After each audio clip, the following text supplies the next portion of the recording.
We live in the age of wellness. It is a multi-trillion-dollar industry that promises a better version of ourselves. From the moment we wake, we are invited to optimize. Track your sleep, count your steps, log your macros, meditate with this app, drink this green powder, buy these supplements. We are surrounded by a bright, clean, pastel-colored gospel of self-care, promising to manage our stress, sharpen our focus, and extend our lives. We have access to more data about our bodies than any generation in history. We have wearable technology that graphs our sleep cycles and heart rate variability, apps that promise mindfulness, and influencers who model the flawless, frictionless life of the optimized self. The promise is seductive. With enough discipline, enough data, and the right products, we can biohack our way to happiness. But this relentless pursuit has a shadow, a hidden cost. With every metric we track, we find a new way to be deficient. The quest for well has become a new, obsessive source of anxiety. We are overwhelmed by the choices, stressed by the tracking, and haunted by the fear that we are not doing enough. The wellness industry promises control, but has it given us a new form of digital prison? In our endless quest to feel better, have we forgotten what it means to be human? What if the paradox of modern wellness is that the obsessive pursuit of health is in itself unhealthy? To understand the paradox, we must first understand the machine. The modern wellness industry is not one thing. It's a vast, powerful constellation of interlocking industries: fitness, nutrition, mental health, technology, beauty, and spirituality, all converging into a single trillion-dollar market. It is a hybrid, born from seemingly contradictory parents, the cold, hard data of Silicon Valley and the ineffable, intuitive world of New Age spirituality. Its story begins in the late 2000s, in the heart of the tech boom. A new philosophy was taking hold among the engineers and entrepreneurs of Silicon Valley. It was called the quantified self movement. The mantra, first articulated by tech writers, was, "If you can measure it, you can manage it." This was the dawn of the wearable. The first Fitbit trackers were clumsy plastic clips, but they carried a revolutionary promise. Data, once the domain of corporations and spreadsheets, could be used to optimize the self. The human body was reframed as a system to be engineered, a machine to be debugged. We were encouraged to become the CEO of our own biology. We tracked our inputs, calories, macros, water, and our outputs, steps, miles, and, most importantly, sleep. This wasn't health as we knew it. It was human system engineering. This data-driven optimization mindset spread from the tech niche to the mainstream. It was seductive because it offered a sense of control in an increasingly chaotic world. It gamified existence. You didn't just go for a walk, you closed your rings. You didn't just sleep, you achieved an 85-point sleep score. This optimization culture perfectly captured the neoliberal spirit of the era. You, the individual, were solely responsible for your own success, your own productivity, and now your own well-being. Failure was not a systemic problem, it was a personal data deficit. But data alone is cold. It cannot answer the deeper questions of human existence. Why am I here? What is my purpose? What does it all mean? While Silicon Valley was busy quantifying the self, a parallel movement was gathering force, one rooted in a profound dissatisfaction with the very systems the tech world was built upon. This was the holistic and spiritual wellness movement, a modern resurgence of New Age ideals. For decades, a growing number of people had felt failed by a Western medical system that was often cold, impersonal, and focused on treating symptoms rather than root causes. This created a vacuum, a yearning for something more. This new holistic movement was, in many ways, the antithesis of the quantified self. Where tech offered data, this world offered intuition. Where tech promised optimization, this world promised meaning. It was a world of natural solutions, of ancient wisdom, of Eastern philosophies repackaged for a Western audience. It was the world of yoga, not as exercise, but as a spiritual practice. It was the world of clean eating, detoxification, and the belief that our bodies were under constant assault from a toxic, industrial world. This movement, popularized by platforms like Goop, was not about data points. It was about listening to your body. It was about energy, vibes, and crystals. It was a rejection of the purely rational, a search for a more soulful, intuitive way of living. And it was, in its own way, just as obsessed with control. It offered a different path to purity, a way to cleanse oneself of the spiritual, emotional, and physical toxins of modern life. These two powerful currents, the high-tech, quantified self, and the high-touch, holistic self, were running parallel. They were seemingly in opposition, one all-male, data-driven, and hard, the other all-female, intuitive, and soft. The final crucial ingredient that fused them together was the rise of social media and a new marketable name for this hybrid: self-care. The term self-care has a radical political origin. In the 1970s, activists like Audre Lorde, a black lesbian feminist writer, famously stated that caring for myself is not self-indulgence, it is self-preservation, and that is an act of political warfare. For her, and for groups like the Black Panther Party, self-care was a revolutionary act of survival. It was about communities preserving their own health in a system designed to neglect and destroy them.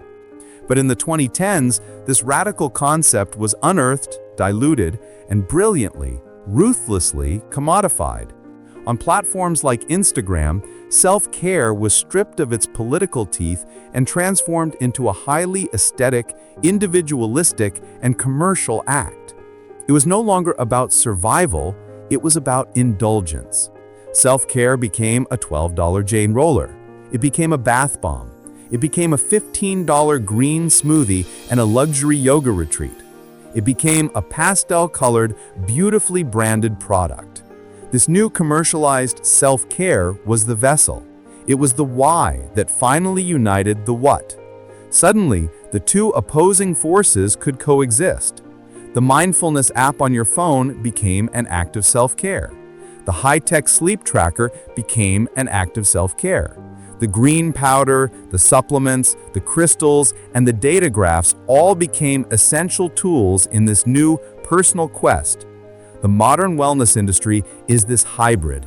It is the cold optimization of the quantified self, infused with the spiritual searching of the holistic movement, all wrapped in the beautiful, purchasable, and endlessly shareable aesthetic of self-care. It is a machine that sells us an identity. It doesn't just promise to make us feel better, it promises to make us be better. It reframes health not as a state of being, but as a project, a full-time, all-consuming job.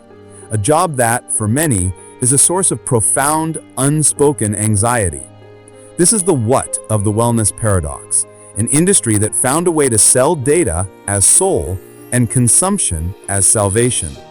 If the modern wellness industry is the machine, then what are we, the fuel or the ghost? To understand why this multi-trillion-dollar industry exists, we have to ask a more fundamental question. Why are we, in an age of unprecedented scientific and medical advancement, so profoundly anxious about our own well-being? The answer is not in our bodies, but in our minds, and in the culture that shapes them. The why of the wellness paradox is a complex story of fear, faith, and a desperate search for control in a world that feels increasingly out of control. The first and most powerful psychological driver is the illusion of control. We live in an era of large-scale existential anxieties.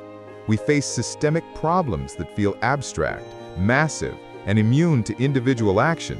Climate change, economic precarity, political instability, and the relentless, disorienting pace of technological change. We feel, on a fundamental level, powerless. We cannot individually stop the ice caps from melting. We cannot, with a single vote, fix a broken political system. We cannot opt out of an economy that demands more for less. This ambient, free-floating anxiety is the fertile ground in which the wellness industry plants its seeds.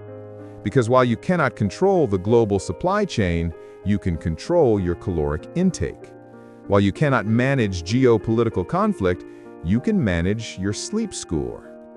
Wellness shrinks the chaotic, terrifying world into a manageable, personal dashboard. It offers a microdomain where we are the absolute dictator. Every tracked macro, every logged meditation, every supplement swallowed is a small, ritualistic act of reclaiming agency. It is a powerful illusion. It whispers that if we can just perfect the self, if we can build the fortress of an optimized body, we can somehow keep the chaos of the outside world at bay. It is, at its core, a coping mechanism, a way to channel our existential dread into a productive, measurable, and marketable project. This desire for control is amplified by a powerful and very old social belief, the idea that health is a virtue. This is the doctrine of healthism. It is the quasi-religious belief that health is not merely a state of being, but a moral imperative. And its dark corollary is that illness, fatigue, and unoptimized bodies are a sign of a moral failing. We have, as a culture, inherited a puritanical work ethic and applied it to our very biology. The good person is no longer just devout. The good person is disciplined. They wake up at 5 a.m. to meditate. They do not eat the bad foods. They have the clean house, the clean diet, and the clean mind. In this new moral framework, being overweight is not a medical issue, it is a sign of sloth. Being stressed is not a natural response to an overwhelming world, it is a failure of your mindfulness practice. This healthism is a brutal and unforgiving ideology.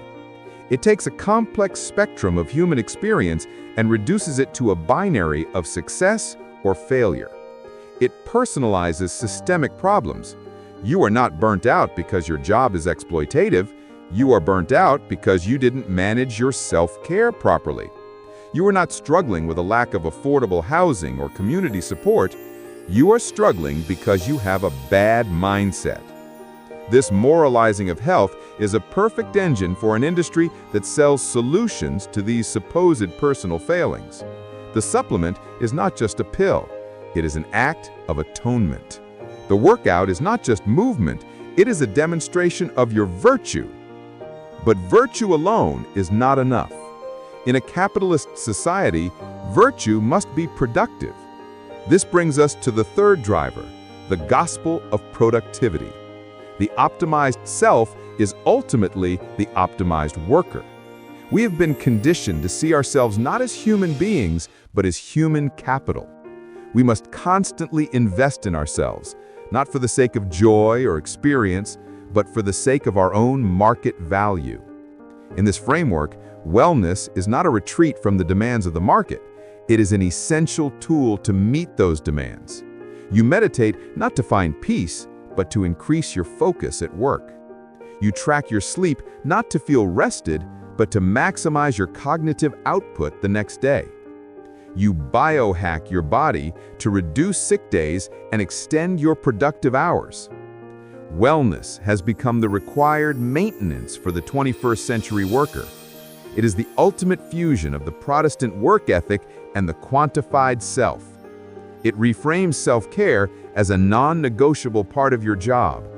Your body and mind are your most important assets, and you have a fiduciary duty to manage them. This is why corporations have so eagerly embraced wellness. The corporate mindfulness app is not an act of benevolence. It is a tool to manage employee stress, reduce insurance premiums, and ensure that the human cogs in the machine are as polished, efficient, and resilient as possible. It is the system's way of telling you to fix yourself rather than fixing the system.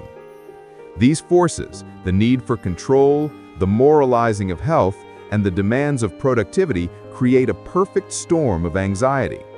And this is where the paradox becomes a trap. The industry that presents itself as the solution is the source of the anxiety. It functions on the paradox of choice. A truly healthy person probably doesn't think about their health that much, but the wellness industry cannot profit from that. It must, by definition, convince you that you are fundamentally unwell. It must present you with an infinite, overwhelming menu of choices and frame every choice as a high-stakes life or death decision. Should you be taking collagen or resveratrol? Is your sleep onset latency too high? Are you eating inflammatory foods? Is your gut microbiome unbalanced? You are suddenly afflicted with 1,000 problems you never knew you had. And for each problem, there are 1,000 competing products to buy. This creates a state of perpetual wellness anxiety. You are overwhelmed by the data, exhausted by the choices, and haunted by the suspicion that you are doing wellness wrong. You are sick, but the sickness is the obsession with curing yourself. Finally, this entire psychological engine is put into overdrive by one thing: the mirror of social media.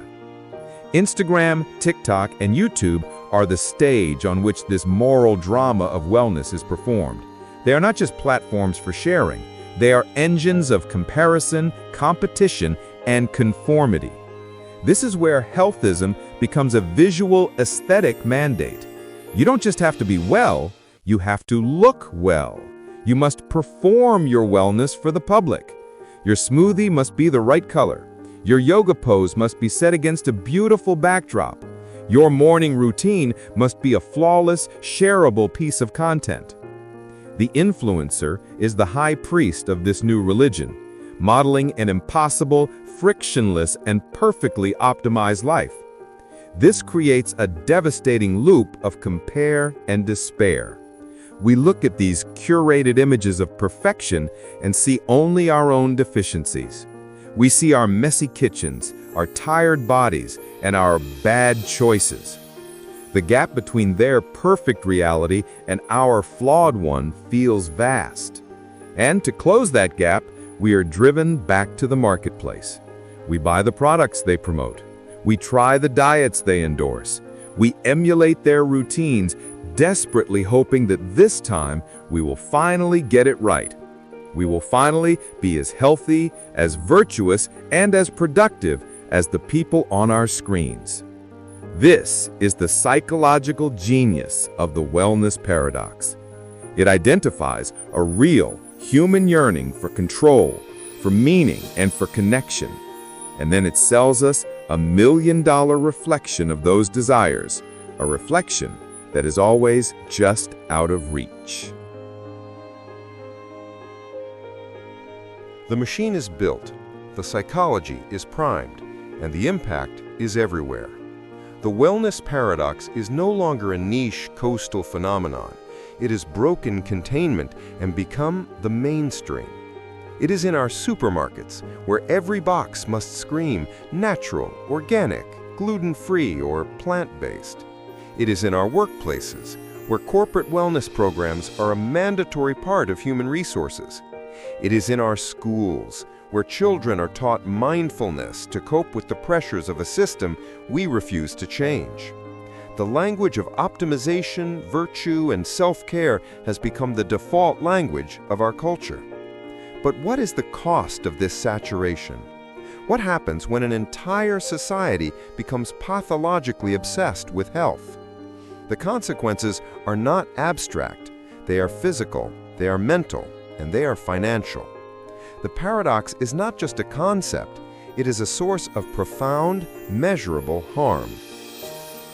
The first casualty is the body, the very thing we are trying to perfect.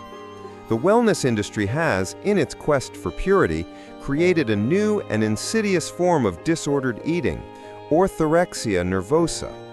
This is not the widely understood anorexia or bulimia.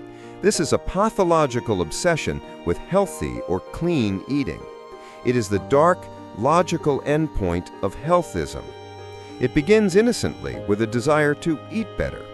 But fueled by the moral binary of good and bad foods, it spirals. Soon, entire food groups are eliminated. Social events are avoided for fear of toxic ingredients. The diet, which promised vitality, becomes a prison of rigid, righteous, and ever-shrinking rules. The pursuit of health becomes a life-destroying obsession, and the industry provides the ammunition. The supplement market is a multi-billion-dollar, unregulated Wild West. We are encouraged by influencers with no medical training to consume handfuls of pills, powders, and tinctures, all promising to balance our hormones, detoxify our livers, or boost our brains. We are self-diagnosing and self-prescribing at an unprecedented rate, chasing the high of a new fix. The reality is that we are overwhelming our bodies. Medical case reports are filled with instances of supplement-induced liver failure, kidney damage, and dangerous interactions. The body, pushed to its optimized limit, simply begins to break down. We are, in effect, poisoning ourselves in the name of purity. The physical toll is mirrored by the mental one. The wellness industry, which presents itself as the cure for modern anxiety, is in fact a primary accelerant. We are now living in an epidemic of wellness anxiety. The same technology that promised control has become a source of obsessive-compulsive behavior. We are glued to our dashboards, anxiously checking our sleep scores, our step counts, our heart rate variability, finding new ways to be deficient, new metrics to fail.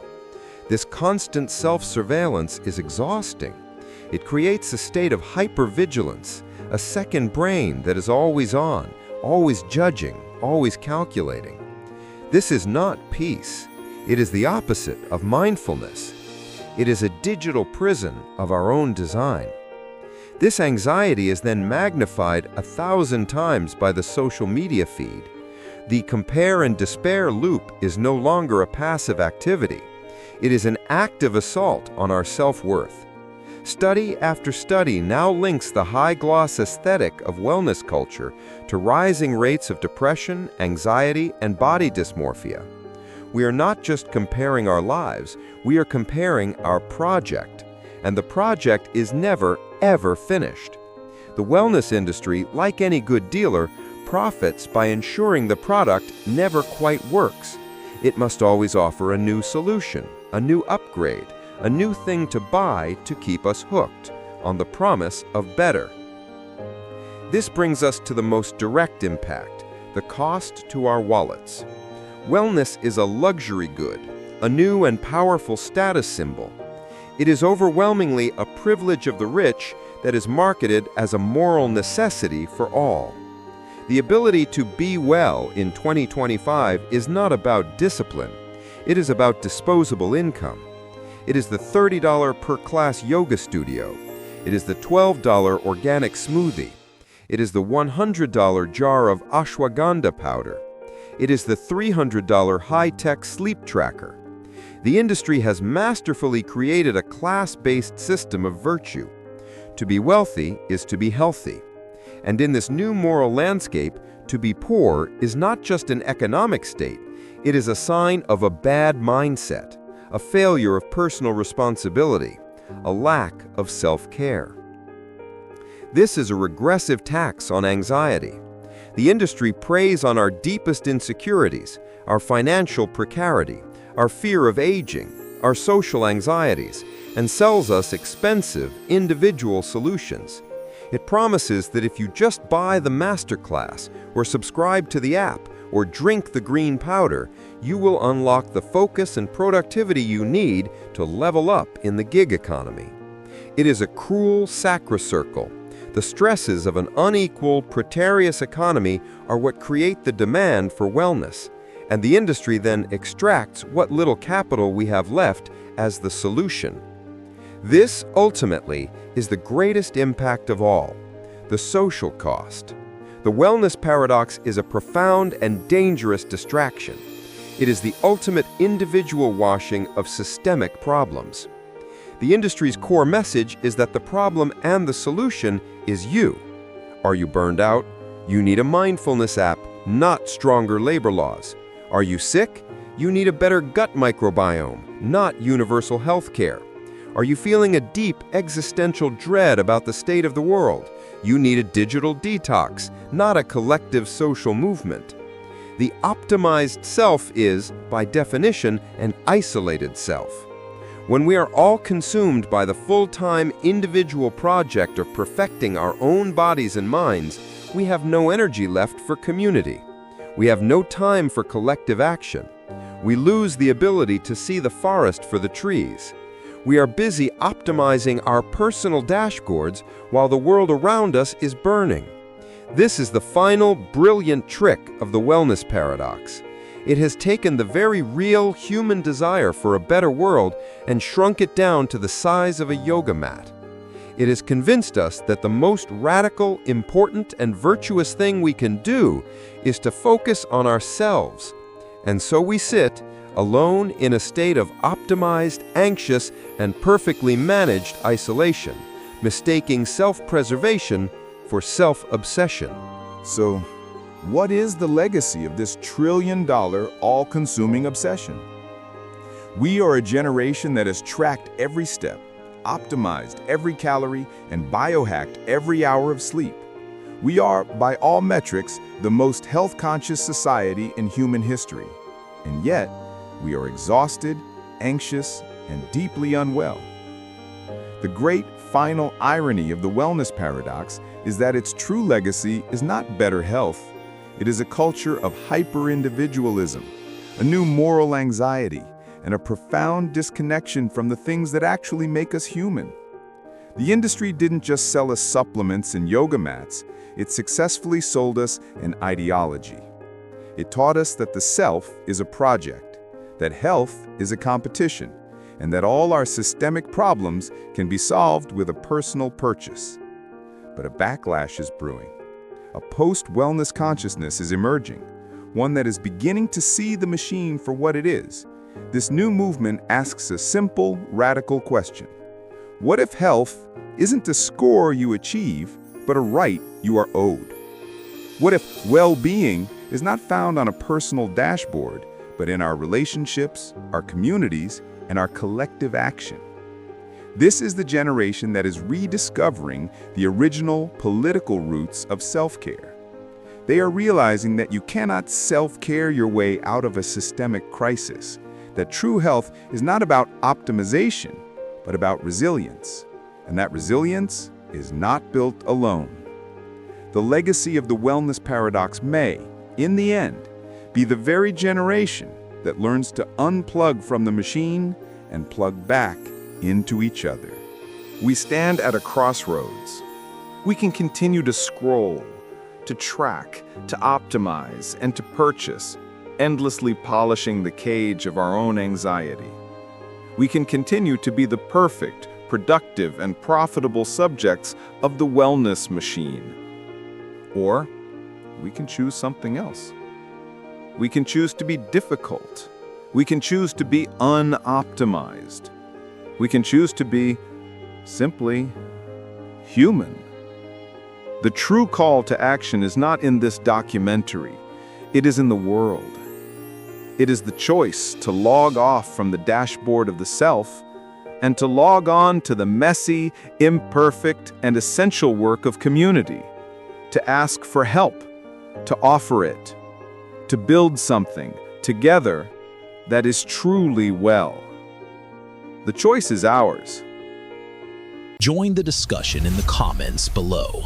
If you want to join the next investigation, subscribe to AI Trend Reveal and hit the notification bell so you are here when we unseal it.